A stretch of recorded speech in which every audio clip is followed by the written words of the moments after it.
All right, welcome back, everybody. You know what time it is. It's mutter time. We're going to mutter about this market. It needs some muttering, I'm telling you.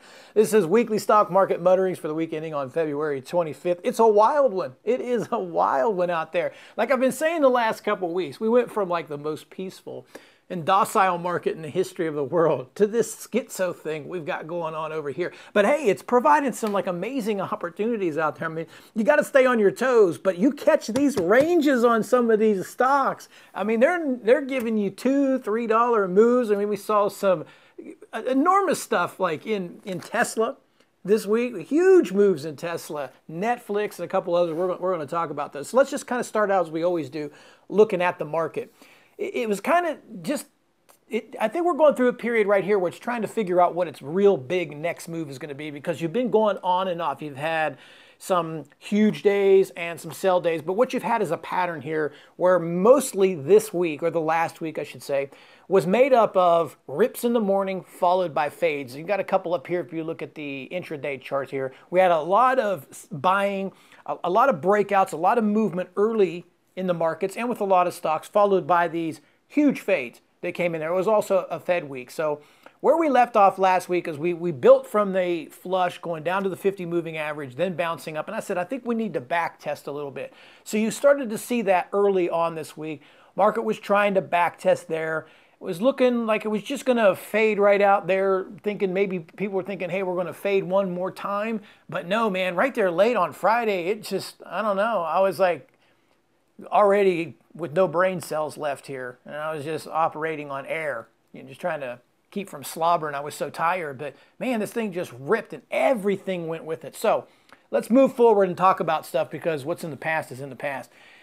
Maybe if we start getting up above this level right here, if you look down below on this daily chart, this is I'm going to say 275.50-ish down there. You get right there in this area here. We get back over that high, which is, I think, on the 7th, 11th or something. Excuse me, I don't know what day it is. My recording is blocking this. I think it's the 14th or something like that. Anyway, we get above this 275.50s, then you might start to fill in some of this February 2nd, February 5th selling here. You got a little bit of resistance that's right here at the top of February 5th, which is like 275.89. Let's just say 276 areas. So kind of watch that spot right there. Look in that area, and maybe this thing starts launching back up. And I think if it gets a whiff up there, people are going to start thinking, hey, we got all-time highs in sight. However, you start back testing, you start losing these levels right here.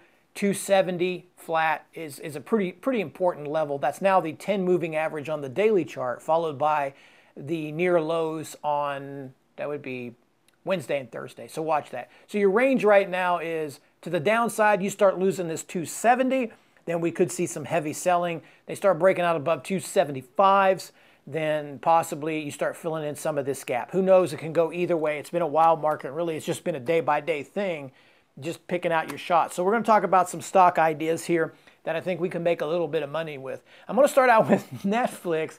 You know, as much as I love shorting stocks, it's like this thing just wants to go. That's all there is to it. I mean, look at it. It's parked up at the top there. I know a lot of these stocks are overbought, and they've been going up a lot. And some of these have already retraced back up over to where their highs were. So like Netflix is one of those where, when the market sold off, it got hit.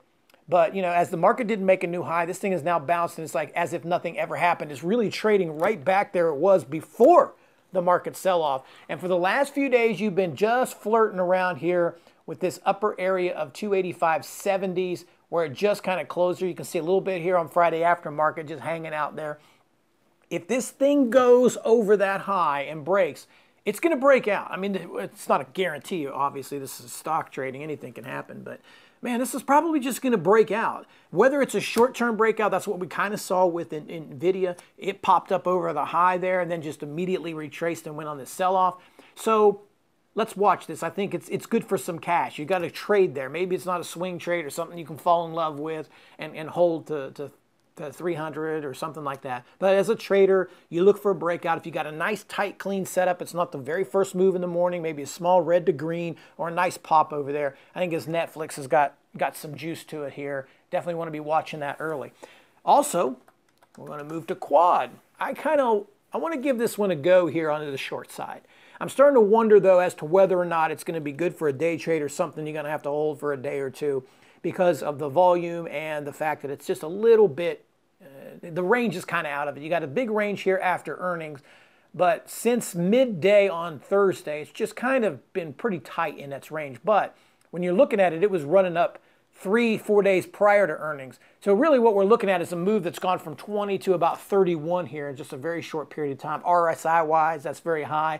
Percent-wise, that's pretty steep. Here it's like 50% or something on this stock. So it's a big move in 3 or 4 days out of this. Would like to look at it. It needs some work because, like as I said, I don't know if this is necessarily going to fall into as a day trade because of the lack of volatility, but something I definitely want to keep my eye on, especially if it makes some higher prices around 32, I'd say 32 to 34.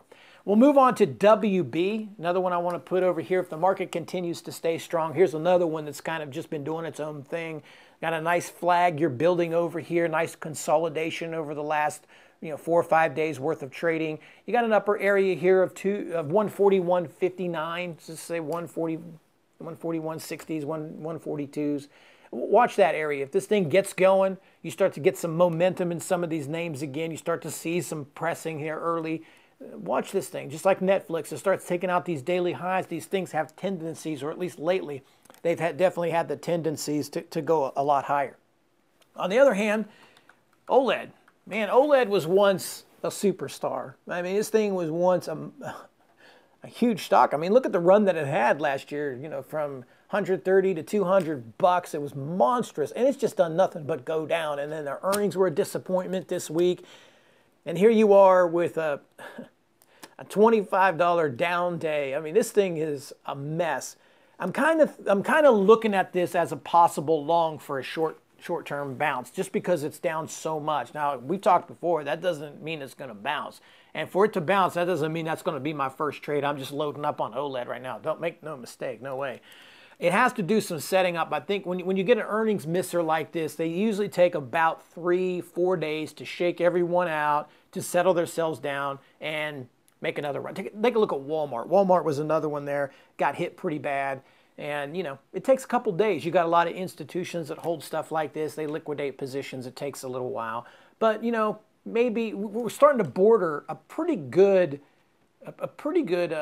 spot here. 126 is a really strong area. That's a long piece of consolidation. It was going back from September through October. So look for that. If that gets down there and tests and holds, I'd be interested in buying this. Hell, it might even turn out to be a short-term momentum swing play for a nice bounce. I mean, it will bounce one day. How long, how far? Is it going to back up to all-time highs? Probably not. It's not my duty or job or interest whether it does or not. Just looking for a short-term trade here on OLED. Keep it on the watch, especially if it gets down to that 126. That's super important level. So we'll be looking at that one. And last I'm going to throw in the wild card is the TTD. Oh boy, trade desk. If this thing will go vertical on Monday, I think I'd take a nibble as a short. One of the things that we were talking about, though, in our trade room is even on these vertical shorts in a bad market, when the market's going down, they still have been a little bit stingy. So, I love to short. It's been one of my favorite things to do. I backed off of it just a bit here over the last couple of months, fighting some of these stingy ones, looking for some of the prime opportunities. This is one of them. I think if you can get up there towards that 65, you get a big vert open on Monday. I'd rather be looking short for cash rather than going long at that point. If it rolls over first thing in the morning or dips like all these stocks you're looking at, if they flush out or that's the first move that you see on Monday, then maybe this changes where you would want to buy this. Like if you opened up and it dropped to 56, 54. Any strong stock that does that, that's the first move at the open. It often makes a nice counter trade to the upside. You saw that today with Baidu. Was something for us, one of our trades here. Kind of flushing out here at the open. It's been doing that, flushing out at the open, and it offers a pretty good move. It hasn't really ripped huge, but you drop down here from a pre-market gap at 251 down to 247. You pick up some down here when you get into this support, and you get a nice little bounce of a couple of bucks. That's the kind of trades we feast on and live, and you just find these and you make your money. That's how you do it, one step at a time. So anyway, we'll leave it at this now. I mean, it's crazy. It's a crazy market. If you guys need help, visit thelincolnlist.com. We'll do what we can to help you. You got some ideas you want to run by me, support at thelincolnlist.com. I'll do what I can to answer them. Trade well this week, guys. Until next week, take care.